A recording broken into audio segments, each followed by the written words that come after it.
we're going to be doing a power adapter fix on this Gateway laptop. Now, if you look what happened to the adapter, the tip is damaged, and the inside of that tip, the plastic, is actually missing. It's stuck in the power jack on that laptop. So our first priority is to get that plastic out of there. And then we're going to need to repair the actual AC adapter. We're just going to replace the tip. And that's if the jack is okay. Once I pull this plastic out, we might find that the jack is not okay and we have to replace the jack. But first things first, I'm just using a small, like tiny set of screwdrivers. I think I got it $1 for $1 at Micro Center. I just picked the tiniest one there. And I'm going to use that and try to pry out the plastic that's stuck in the power jack. And I got it loose, and then I just grabbed a thin set of needle nose pliers and pulled out the plastic, and here is the culprit.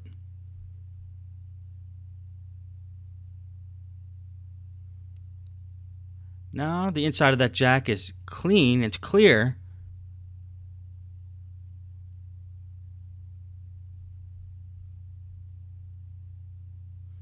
I'm going to take my voltmeter out and make sure that nothing got damaged in that jack. I'm just going to see if there's any short circuits by setting the meter for continuity, which is where you hear that little beep. Most meters make a beep when you touch the two leads together.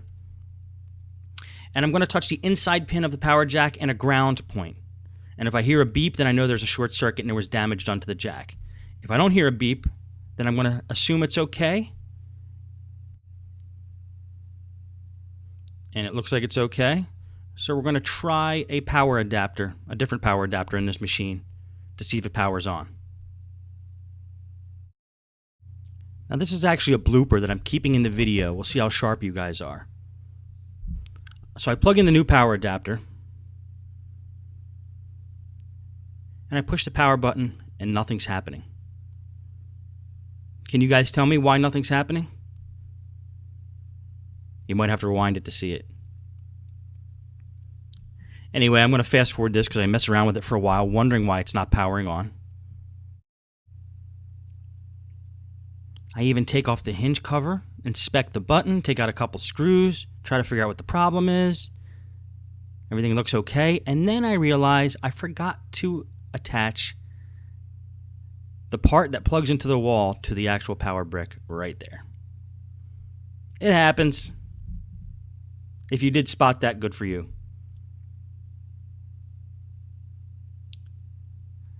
So now when I plug it in, and I test the button,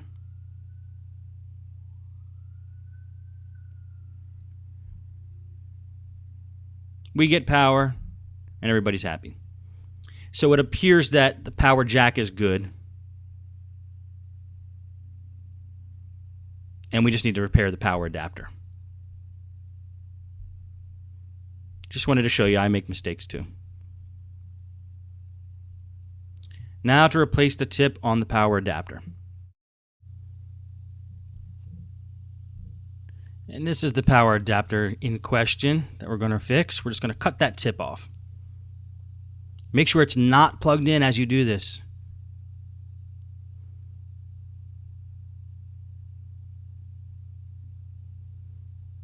We're going to cut it off right at that point.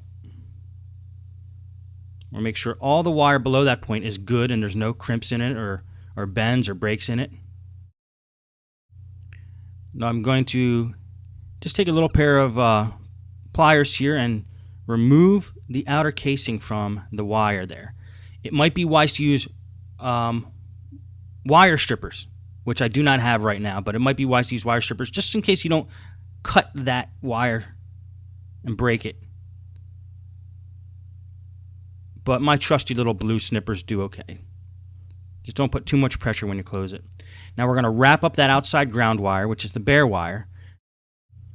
And once we're sure that those wires are not touching, we're going to plug the AC adapter into the wall and test to make sure we're getting the correct voltage to those wires. Now I didn't do it with the bad tip on it because the tip is bad. So now that we remove the bad tip, we're going to be able to check if this adapter is putting out the proper voltage. So I'm putting the black on the bare wire and I'm putting the red onto the white wire. And it's slowly giving us a charge, which is not a terribly good sign.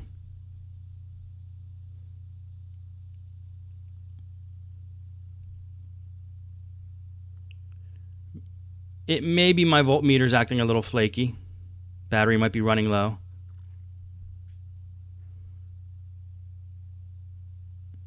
So let's try that again. Or the wires were loose or something was loose. We'll give it one more try. If it does that again, the power adapter might be a little flaky. It might be on its way out. It might not be able to put out the amps that it needs. And that time it goes pretty much straight to 18. Now sometimes those power bricks take a little bit of time to charge, but that usually shows a sign of weakness when that happens.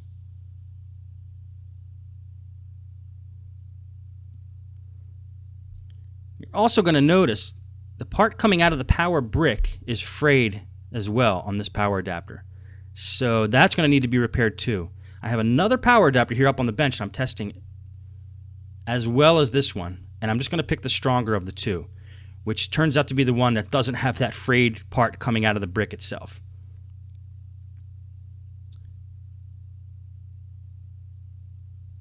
Just make sure that the voltages and amperages match up on your power adapters when you're matching them. So I'm going to bring out the heat shrink tubing here. I use heat shrink tubing instead of electrical tape because it forms a bond. It makes it more professional and tougher for the customer to peel away the work that you did. And I'm using a Radio Shack adapter plug here.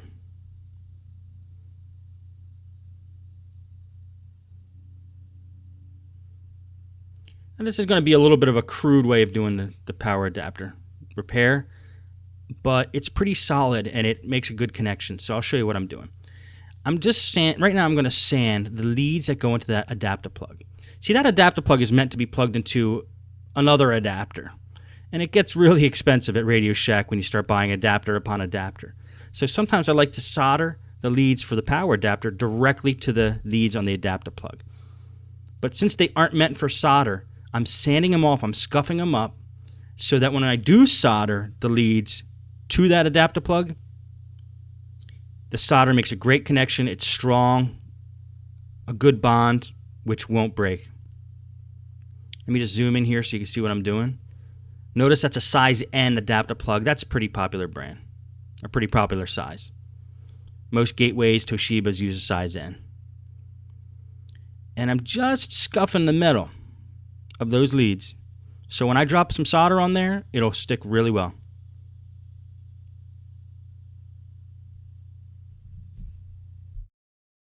Now I'm going to pull the soldering iron out. This is a soldering iron I use. As you can tell, I like Radio Shack. They're not the cheapest, but they always have what I want.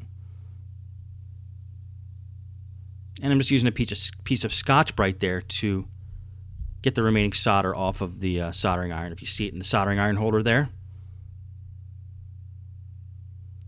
And basically what we're going to do is attach those two wires to those two leads on the adapter plug.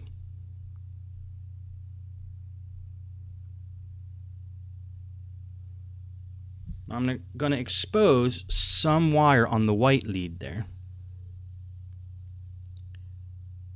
Now again, you have to sand these wires, both the ground wire and the positive wire. You need to sand them because the little wires in these power adapters are coated. And solder doesn't like to stick to that when they're coated. There's little strands in there that are coated. And you'll notice once you sand these wires on these power adapters, if you're doing a repair like I'm doing, you're going to start to expose copper on the wires. When you start to see copper on those wires, then you know you're getting that coating off and the solder will stick very readily to the copper. So it's going to be tough to get solder to stick to these wires unless you do what I'm doing now. Sand the strands of wire inside the power adapter lines there until you see copper. And once you start to see the copper,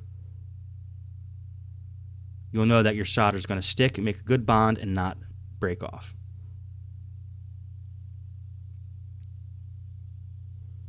Okay, now that that's done and we have some copper exposed, we know that our solder is going to stick. Just make sure you get enough of that copper exposed that you're confident your solder job is going to be okay. Okay, now here's what I'm talking about. Those are the strands of wire that I was sanding, and you'll see a tinge of copper now on those ends of those wires because I sanded it. Now we know our solder will stick. If we didn't do this, you'd have a tough time getting solder to stick to those wires, trust me. You might be asking now, why don't they just buy a new power adapter? Well, you could do that too, but if you want to learn how to do this, I'm showing you.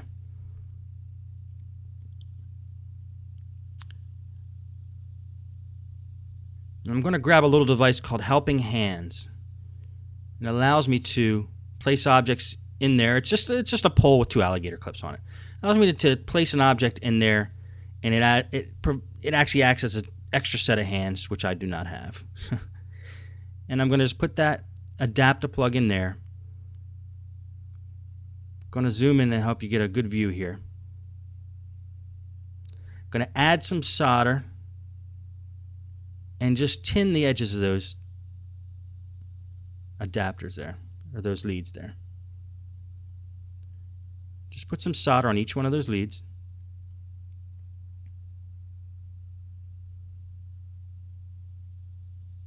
I like to melt it on there so it's all melted on there.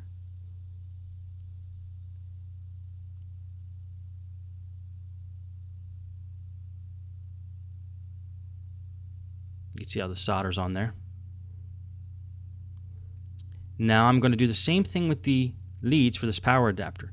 Now please note, this power adapter is unplugged at this point. Do not work while it's plugged in. I only plugged it in to test the voltage, and then I unplugged it. Okay, we're going to take a big piece of heat shrink tubing. I'm going to cut a little size of it off. And I'm going to put that around our wire. Now that's a real big piece, real wide, but we're going to need at least one wide piece to get around the adapter plug. Then I'm going to use a thinner piece just to shield the connectors.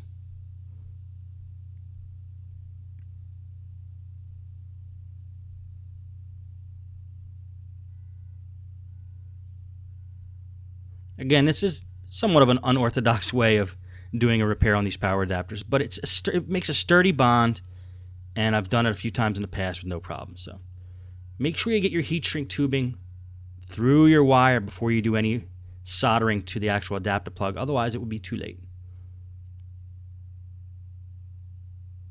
Okay, so let's get some solder on the end of those leads there.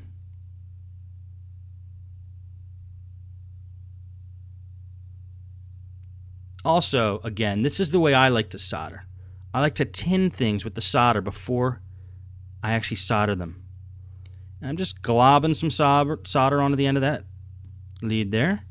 And I'm doing the same thing just on the end for the ground wire. Now, the adapter plug and these leads both have solder on them. Now, what I like to do now is just stick them together, heat them up, and let the solder melt into each other.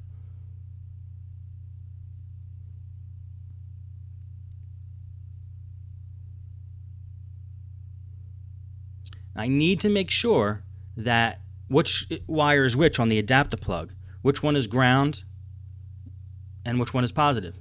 So I'm using my voltmeter to test that. I'm just holding a lead to the outside of the tip and then testing which lead is positive and negative.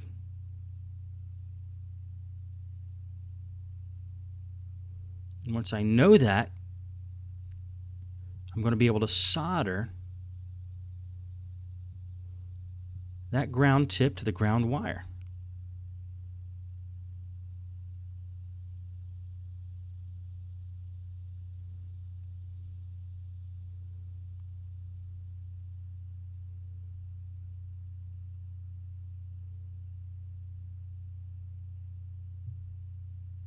Just want to test it there. See, I'm touching the ground wire to the outside of the tip, and I'm touching the positive the inside of the tip. I've heard a beep on both of those. You can't hear it because the clip is muted, but we heard the beep on both of those, so we know that the connection was proper. Or at least we heard the beep on the ground one. We didn't solder the positive one yet. The ground wire is the unshielded one. Now we're soldering the positive. Now, since I tinned both sides, all I have to do is heat it up, let the solder melt into each other, and it's a done deal.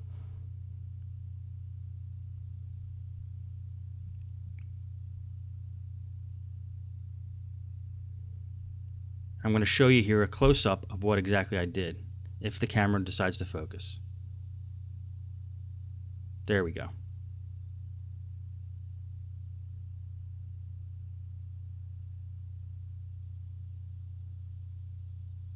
Get the idea?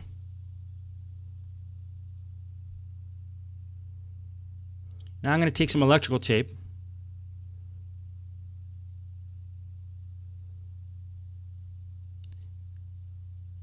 and shield some of the wire before I put the heat shrink tubing over it.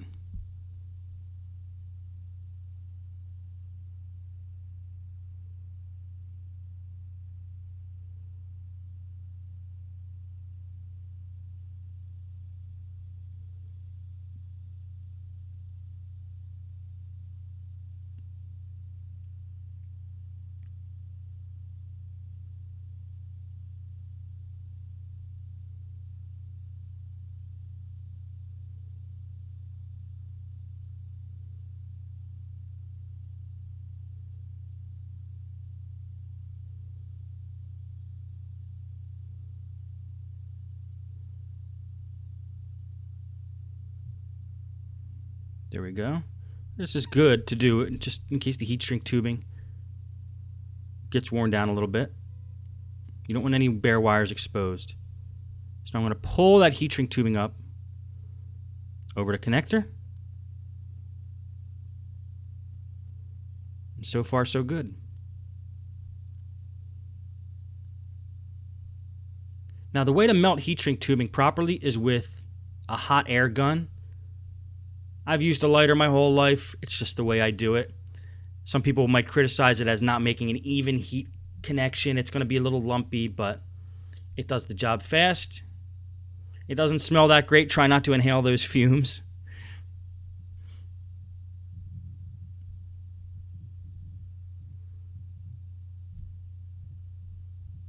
I think I have my dad to blame for showing me how to do it with a lighter. We never used a heat gun in my house for heat shrink tubing, but that would probably be the best way to do it. You'll get a more even bond. It'll melt evenly into the wire. And as you'll see what happened, it shrunk. And it shrunk around the wire, and it's forming a really hard plasticky type of bond now. Now, I like to put this thick one over just to cover the edge of the adapter plug, because if I didn't, you would start to see some bare wires showing as the more the power adapter got used. And this is a little out of the frame. Sorry about that, guys. You'll see the finished product, though. Sometimes I get too into what I'm doing and I forget that it's on the camera.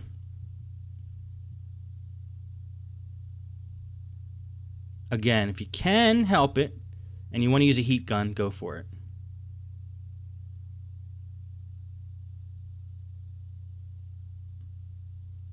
And you just want to make sure everything's melted evenly. It's not going to be the prettiest thing in the world when this is done, but it'll be solid. It'll work, and most of the time that's what the customer wants. I got a little fan there I used to cool it down quickly.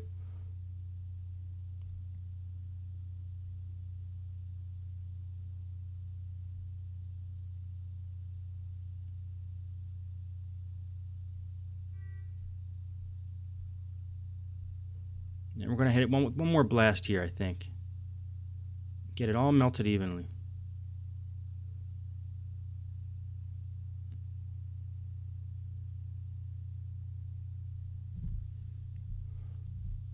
Here's another trick. You could use the barrel of your soldering iron. I think my little lighter actually ran out of fluid. You could use the barrel of your soldering iron and just kind of paint the heat shrink tubing as it melts. Try to be as even as you can. Don't let it sit there for too long of a time on a specific piece. This is another thing I might be getting criticized about, but hey, it works. I do what works. You know, Eddie Van Halen never took a guitar lesson, and he's one of the best guitar players in the world, so sometimes unorthodox techniques work all right.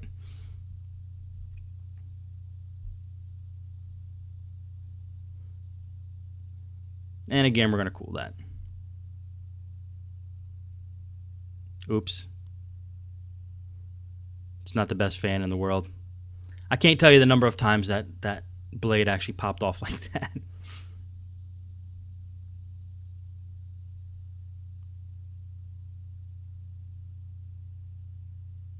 Okay, it's a little lumpy, but it's not too bad, and that is a solid connection.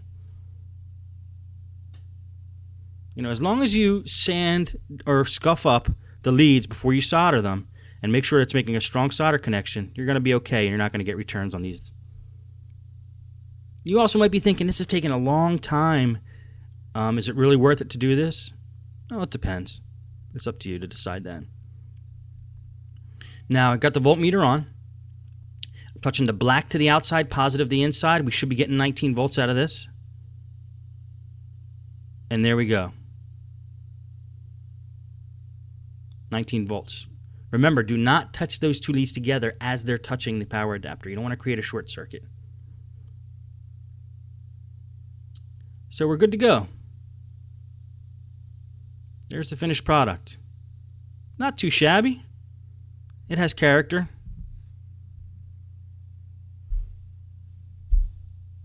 I'm just going to make sure no bare wires are being exposed. Do a little couple finishing touches here. And now it's time for the moment of truth. Always make sure before you actually test these in the computer that you test them with your voltmeter first and determine there's no short circuit. Okay, we're going to plug that in.